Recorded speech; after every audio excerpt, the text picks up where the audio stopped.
L'index de computation, appelé communément les trois pôles de fonctionnement de l'être humain, qui sont en interaction les uns par rapport aux autres.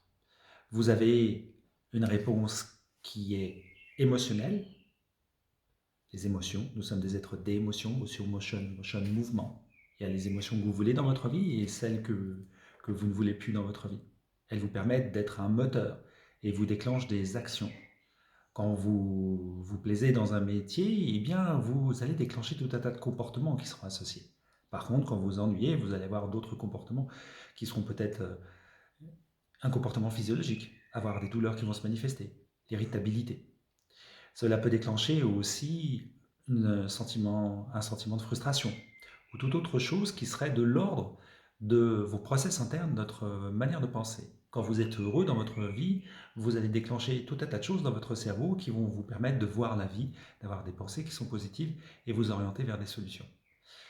Quand vous faites un métier qui vous plaît, vous allez systématiquement donner du temps, peut-être de l'argent, et votre centre d'intérêt sera orienté vers ce que vous attirez et ce que vous voulez dans votre vie. Dans ces trois pôles de fonctionnement de l'être humain, vous découvrirez que eh bien, c'est aussi les trois manières d'aborder la thérapie ou la communication. Certaines personnes vont être beaucoup plus dans le cercle mental et il va falloir utiliser des éléments qui permettront de pouvoir discuter avec eux. D'autres seront plus dans une réponse type émotionnelle et d'autres comportementales.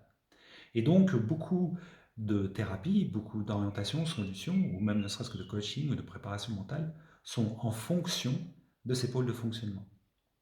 Vous avez tout ce qui est TCC, thérapie comportementale et cognitive, qui vont permettre d'avoir des réponses comportementales stéréotypées. Vous avez des thérapies qui sont très analytiques, donc la psychanalyse, l'analyse transactionnelle, la Gestalt, la PNL, qui vont vous permettre d'analyser toutes les situations, et des thérapies qui sont émotionnelles, comme par exemple l'EFT.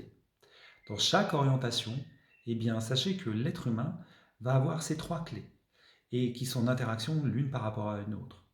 Lorsque vous voyez une situation dans une rue, eh bien cette situation peut déclencher, par rapport à vos valeurs, vos croyances, des réactions qui sont comportementales ou émotionnelles à travers la colère, la joie ou toute autre chose, ou la peur, par exemple.